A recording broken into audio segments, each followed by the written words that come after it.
जिच्यावर प्रेम होतं तोच लग्नाच्या दिवशी वर म्हणून समोर आला. सकाळपासून घरात लगबग सुरू होती. अंगणात रांगोळ्या काढल्या जात होत्या, दारावर फुलांची तोरण बांधली होती. नातेवाईकांचा गोंधळ, ढोलताशांचा आवाज आणि प्रत्येकाच्या चेहऱ्यावर आनंद दिसत होता. पण या सगळ्या आनंदाच्या गर्दीत आर्याच्या मनात मात्र प्रचंड वादळ उठलं होतं. आज तिचं लग्न होतं. शरीरावर नववधूचा लाल शालू, हातात हिरवा चुडा, गळ्यात दागिने आणि चेहऱ्यावर मेकअप होता. पण तिच्या डोळ्यात आनंद नव्हता. आरसा तिच्याकडे पाहत होता, पण तिला स्वतःचा चेहरा ओळखू येत नव्हता. कारण काही वर्षापूर्वी तिने ज्याच्यावर जीवापाड प्रेम केलं होतं, त्याच्यासोबत आयुष्याची असंख्य स्वप्न रंगवली होती, तो तिच्या आयुष्यातून अचानक निघून गेला होता. त्याचं नाव होतं अथर्व. दोघांची भेट कॉलेजमध्ये झाली होती. सुरुवातीला मैत्री, मग काळजी, मग सवय आणि नकळत प्रेम. दोघेही एकमेकांशिवाय दिवसाची कल्पनाही करू शकत नव्हते. अथर्व म्हणायचा, आर्या, आपल्या लग्नाच्या दिवशी मी स्वतः तुला लाल साडीत पाहणार.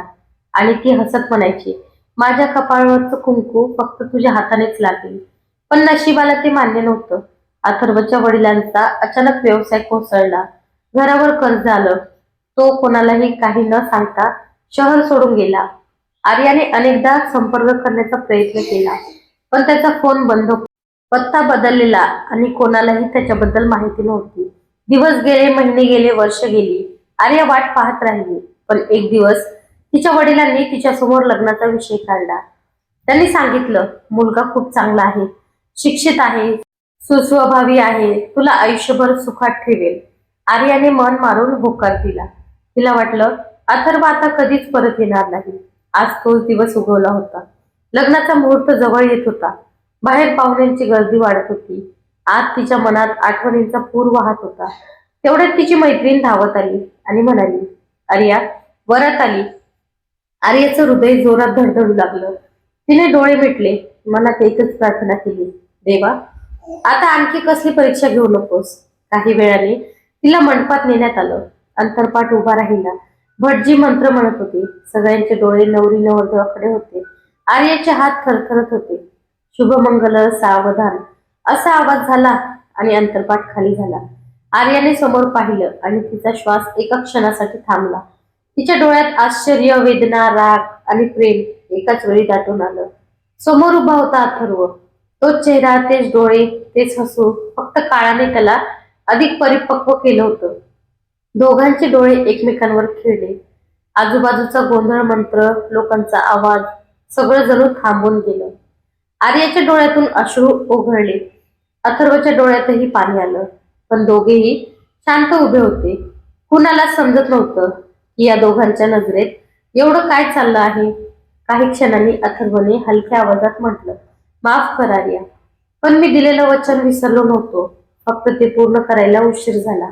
अथर्वचे शब्द ऐकताच आर्याच्या डोळ्यातून अश्रूचा बाण फुटला. पण ती काहीच बोलू शकली नव्हती. कारण आजूबाजूला बसलेल्या प्रत्येकाला वाटत होतं की नवरी भावूक झाली आहे. पण तिच्या मनात मात्र वर्षानुवर्षे दडवून ठेवलेल्या आठवणींचा महापूर आला होता. अथर्वकडे पाहताना तिला कॉलेजमधला पहिला दिवस आठवला, ज्या दिवशी तो तिच्यासाठी पावसात भिजत उभा राहिला होता. तिने त्याला विचारलं होतं, तू इथे का थांबलास? तेव्हा त्याने हसत म्हणाला होता, कारण तू एकटी घरी जाऊ नकोस म्हणून. त्या छोट्याशा काळजीतून सुरू झालेलं प्रेम आज या मंडपात तिच्या समोर उभं होतं. पण परिस्थिती पूर्णपणे बदलली होती. अथर्वने तिच्याकडे पाहत डोळ्यांनीच शांत राहण्याची विनंती केली. कारण त्यालाही माहित होतं की आता जर सत्य बाहेर आलं तर दोन्ही कुटुंबांचा आनंद एका क्षणात दुःखात बदलेल. भटजींनी हार घालण्यास सांगितलं. आर्याचे हात थरथरत होते. हार उचलताना तिच्या हातातून फुलांच्या काही पाकळ्या खाली पडल्या. अथर्वने अलगद हार स्वीकारला आणि इतक्या हळू आवाजात म्हणाला की फक्त तिलाच ऐकू गेलं, मी तुला सोडलं नव्हतं आर्या, मी तुला वाचवण्यासाठी दूर गेलो होतो. हे ऐकताच आर्या हादरली. तिच्या मनात हजारो प्रश्न उभे राहिले. जर तो तिला सोडून गेला नव्हता तर मग एवढी वर्ष कुठे होता? एक फोन का केला नाही? एक पत्र का पाठवलं नाही? तिने डोळ्यांनीच त्याला प्रश्न विचारला. पण अथर्वने फक्त एवढंच सांगितलं, सगळं सांगेन, पण आधी माझ्यावर विश्वास ठेव. त्या क्षणी आर्याला जाणवलं की त्याच्या डोळ्यात खोटेपणाचा लवलेशही नव्हता. तेच प्रेम, तेच आपलेपण अजूनही तसंच जिवंत होतं. पण या सगळ्यांपेक्षा मोठा प्रश्न तिच्या समोर उभा होता. तिच्या आई वडिलांनी ज्याच्याशी तिचं लग्न ठरवलं तो मुलगा म्हणजे अथर्वच कसा काय निघाला. तिने कधीच त्याचा फोटो पाहिला नव्हता, कारण प्रत्येक वेळी काही ना काही कारणाने विषय पुढे ढकलला गेला होता. आणि अथर्वलाही मुलगी कोण आहे हे शेवटच्या क्षणापर्यंत सांगितलं गेलं नव्हतं, कारण दोन्ही कुटुंबांनी सरप्राईज ठेवायचं ठरवलं होतं. नशिबाचा हा असा विचित्र खेळ पाहून दोघेही अवाक झाले होते. इतक्यात मंगलाष्टकांचा शेवटचा आवाज घुमला आणि उपस्थित सगळ्यांनी टाळ्यांचा कडकडाट केला. पण त्या टाळ्यांच्या आवाजातही आर्या आणि अथर्वच्या मनात एकच प्रश्न घुमत होता की इतकी वर्ष त्यांनी जे गमावलं त्याची भरपाई आता खरंच होती का, की नशिबाने अजून एक नवीन वादळ त्यांच्यासाठी राखून ठेवलं होतं.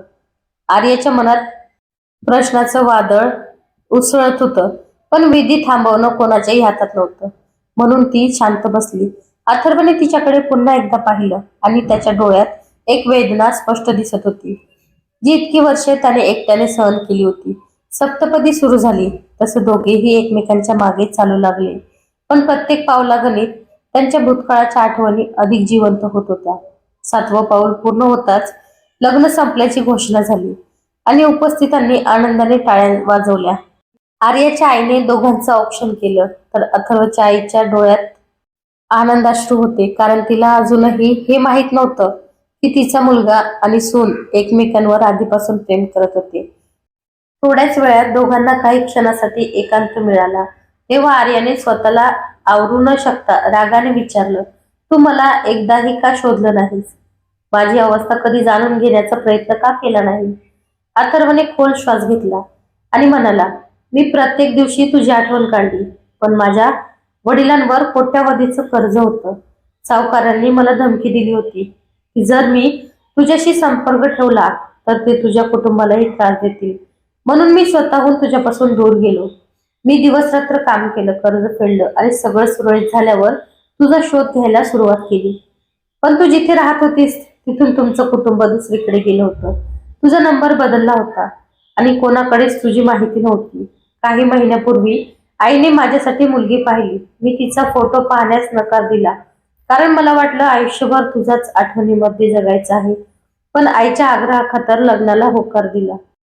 आणि आज अंतरपाठ खाली झाल्यावर समोर तू दिसलीस तेव्हा मलाही विश्वास बसत नव्हता की देवाने इतक्या वर्षांनी आपल्याला पुन्हा एकत्र उभं केलं आहे.